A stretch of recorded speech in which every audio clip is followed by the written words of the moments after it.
You know that old saying, the straw that broke the camel's back?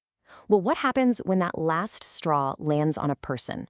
When regular, everyday people are pushed by grief or cruelty or injustice, pushed so far that they just snap? That's what we're digging into today. Right, this is the big question. What does it actually take? We're going to look at these incredible moments in history where the line between who someone was and who they became gets completely erased by one single shattering event.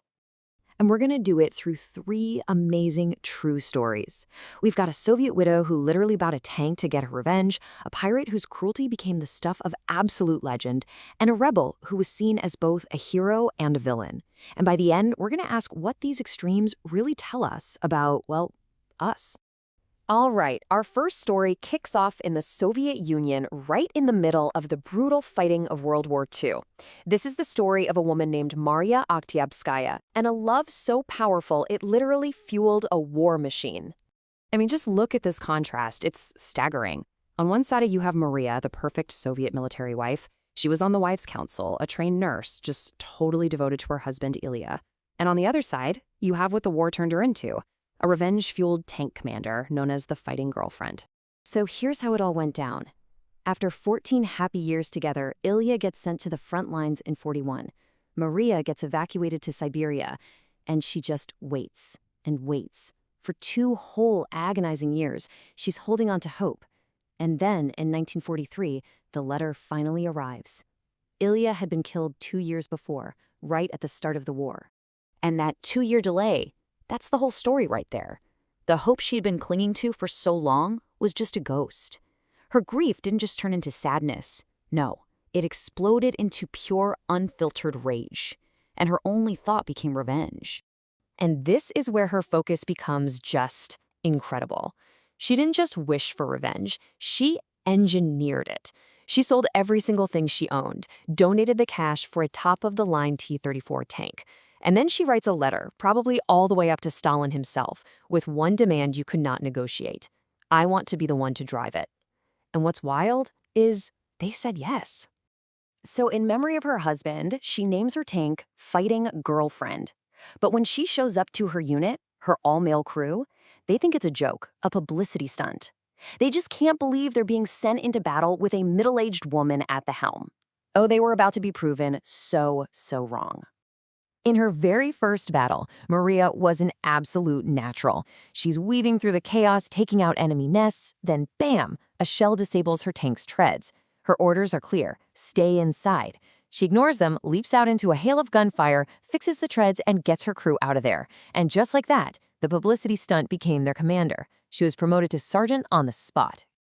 And get this wasn't some one-off act of bravery. This became her signature move. In 2 more battles, the fighting girlfriend got stuck again. And twice more, Mariya jumped out under a storm of bullets and shells to make the repairs herself.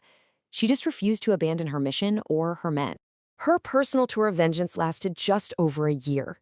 In her last battle, after, you guessed it, fixing her tank's treads under fire again, she was hit by shell fragments just as she was climbing back in. She fell into a coma and passed away 2 months later. She was posthumously named a hero of the Soviet Union. So, Mariya's story is one of what you might call righteous vengeance. But what happens when that breaking point pushes someone in a much darker direction? Our next story is about a man who would become infamous as François, one of the cruelest pirates in history. His story starts in just absolute poverty in France. He was sold as a boy into indentured servitude, basically a form of temporary slavery, and shipped to the Caribbean to work on a plantation. His early life was just defined by cruelty and hardship. But the man he would become? He would inflict 1,000 times more cruelty on the world. So once his servitude finally ended, he was a free man with absolutely nothing. He eventually made his way to a community of buccaneers on the island of Hispaniola, and for the first time in his entire life, he was treated like an equal. He found a home, a purpose, something like a family. And then, just 2 years into this new life, it was all just ripped away from him. During a Spanish ambush, his entire crew, the only family he'd ever known, was slaughtered. The only reason L'Ollonais survived is because he smeared himself with his friend's blood and hid among their corpses. That was his breaking point. When he finally crawled out from that pile of bodies, something inside him had just shattered. The world had shown him nothing but cruelty, so he made a vow to return the favor. Later on, he captured a ship of 90 Spanish soldiers, personally beheaded 89 of them, and sent the last one back with that chilling message. His rage wasn't just about killing, no, it was about terror. He became infamous for these horrific methods of torture, slicing flesh from his victims, burning them, anything he could think of to inflict the maximum amount of pain and fear. He would always leave one person alive, as a messenger to spread the story of his monstrous cruelty. Okay, so our third story, this one is maybe the most complex of them all. It's the tale of a young man caught in the crossfire of the American Civil War, a man who became a legend by fighting injustice with violence. This is the story of Henry Berry Lowry. Henry was born into the Lumbee tribe in North Carolina, just a simple farmer's son. But the injustices of the Civil War would completely transform him from a farm boy into an outlaw leader known far and wide as the Robin Hood of Robeson County. This right here shows you the brutal, escalating cycle of violence. See, it wasn't just one single event for Henry, but this chain reaction of injustice. An official threatens his family, Henry kills him. A home guard member murders his cousins, Henry kills him. But the final straw, when the guard publicly executes his father and brother on trumped-up charges, that's it. That's when he forms the Lowry Gang and declares all-out war. And this is exactly how he earned that Robin Hood name. The gang went after the wealthy Confederate elites, the ones who were oppressing his people and the poor of all races. They'd steal money and supplies, but then they'd redistribute them to the hungry and suffering. To the common folk, he wasn't an outlaw, he was a hero. The government got desperate. They placed a massive $12,000 bounty on his head. To put that in perspective, that's about $300,000 today. And yet, in a region crippled by poverty, not a single person ever turned him in. The people protected him. Then, in 1872, after one last huge heist, he just vanished. So that brings us right back to where we started. We have a war hero, a monstrous pirate, and a folk hero outlaw.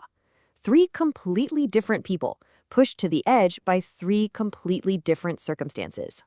This really boils it all down to the essentials, doesn't it? Mariya snapped because of a love that was lost. François snapped because of the cruelty he suffered. And Henry snapped because of systemic injustice. Each one was a reaction to something being violently taken from them. A husband, a family, a future. And that leaves us with this final, really difficult question. Mariya is celebrated as a hero. François is remembered as a monster. And Henry, well, Henry is both, depending on who you ask. So when an ordinary person is pushed to do extraordinary and often terrible things, where do we draw the line? Where does our sympathy for the victim end and our judgment of their actions begin? It's a question that, it seems, history just can't quite answer.